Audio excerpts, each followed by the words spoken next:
You have to change, you have to diversify, you have to go beyond what you currently know as your culture and redefine it to not only your product, but the people that you have. According to Westman in 1999 in his article and studies, people are key to the culture that you implement.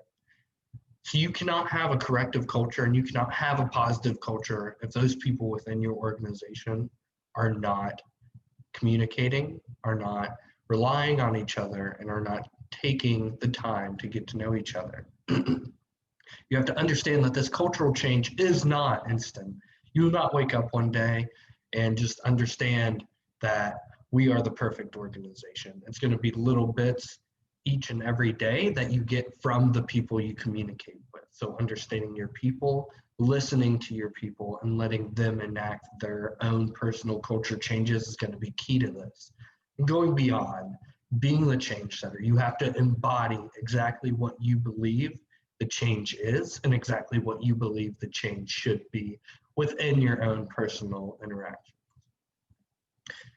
Aspects of positive culture really bring out a deeper level of understanding in your peers. If you cannot go to your coworker, if you cannot go to your boss to understand exactly what it is that they want to do, how you are incorporated into that plan, and then beyond that, understanding personal matters, understanding things outside of work that may affect that culture for you is going to be key in understanding that positive cultural change. Because the only thing that we really have and the only thing that we can understand is human culture and is understanding our coworkers, our athletes, and beyond that. For example, if you have an athlete in the field and the coach doesn't understand the personal life of the athlete, or if you have, for some reason, an issue with one athlete and another, you can't further help that athlete individual or that athlete community if you do not understand and have empathy for their needs, their ideas, and their promise as an athlete. And you have to really facilitate that conversation to understand exactly what it is they're wanting to get out of that opportunity and exactly what it is that you can bring to that opportunity. The initial phase is understanding the resource. The resource is humans. We all interact, we all have great ideas, we all do great things, but every person has a different visual of what great is. So really understanding the problem areas of exactly what it is you're trying to go, who's standing in your way within your organization, who may have a different philosophy. And this can either go one of two ways. You can either ignore them and budge them out of the organization, much like cancel culture is today, or you can work with them, understand their insights, and implement those insights into your own plan, your own ideas, your own philosophies, to then really liquidate and consolidate within the whole entire organization as a whole. You need to find the lights of the organization, those who have the positive attitudes, those who have the smiles, those who naturally connect with the people that you're trying to connect, and you have to drive those ideas that they bring to the table, just to provide a positive outlook, positive reinforcement, and really give back to the organization. You cannot do this without understanding your organization, not only the mission statement, not only all that boring stuff that you learned in school, but the people, the interactions you have, and the reasonings, not just what they are, who they are, what they do, but what do they want? Who are they at their core? Why are they even caring for you, your ideas, your business? Understanding will provide a mutual understanding and mutual feedback system between you and that individual within the organization, allowing you to kind of further your idea and start implementing different ideas and pushing out a little bit more, so that way you can understand exactly what their feedback is and how they're going to react to that cultural change. You have to define the goal. Is it to win a Super Bowl? Is it to go to the playoffs? For example, for the Bengals, is it to rally around Joe Burrow? Is it to find a replacement? Is it to find a Band-Aid? Whatever it may be, it has to be collaborated. In Joe Burrow's case, I believe it would be to rally around his backup, understanding that this is the situation that we're in, this is how we're going to make the most of that situation.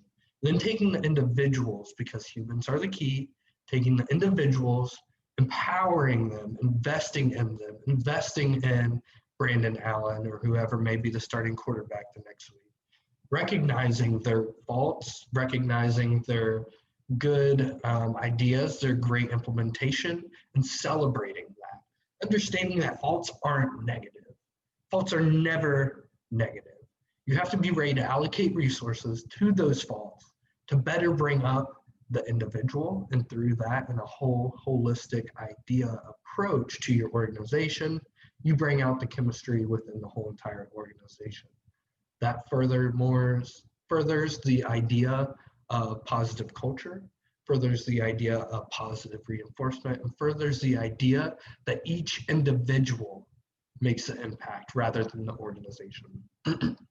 Each individual has the power to go beyond what the organization can do, what the organization will become, and become more of a solidified force and wave in a single organism rather than having a lot of different individuals with different ideas colliding.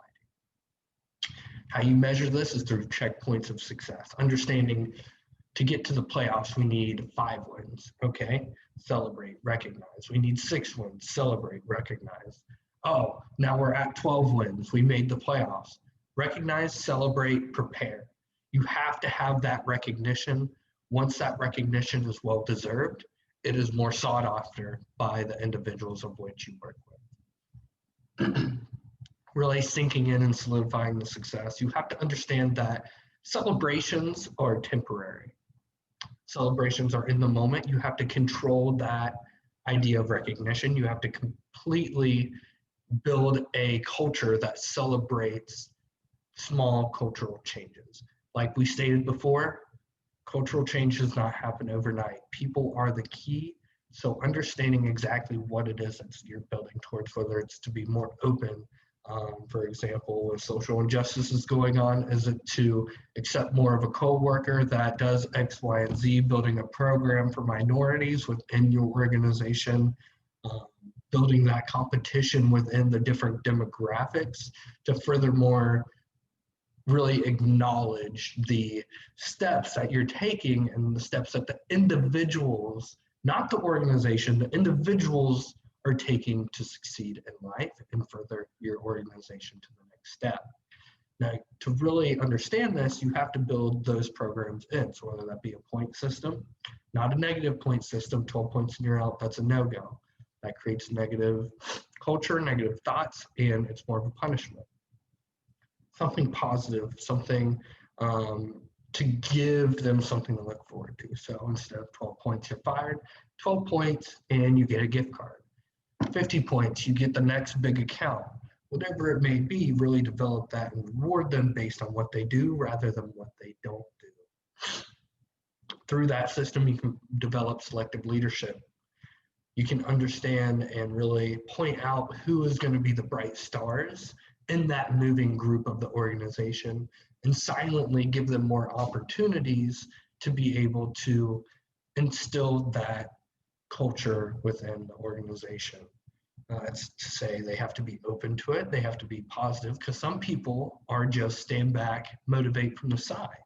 But you also have to understand that there's also people that are more of the leadership type, which they have developed over the years, have really had the experience to develop and go through that application, whether that be in sports or another organization.